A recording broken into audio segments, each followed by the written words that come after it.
Do you do you have squeaky doors and squeaky hinges? But you don't have oil to make the squeaking stop, so you're in dire need of a fix? Well, here's another trick. Listen. Squeaky.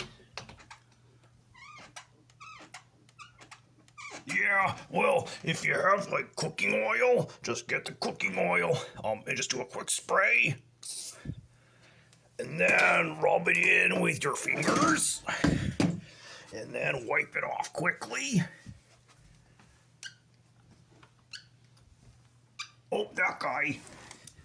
Well, let's get you too. Oh yeah.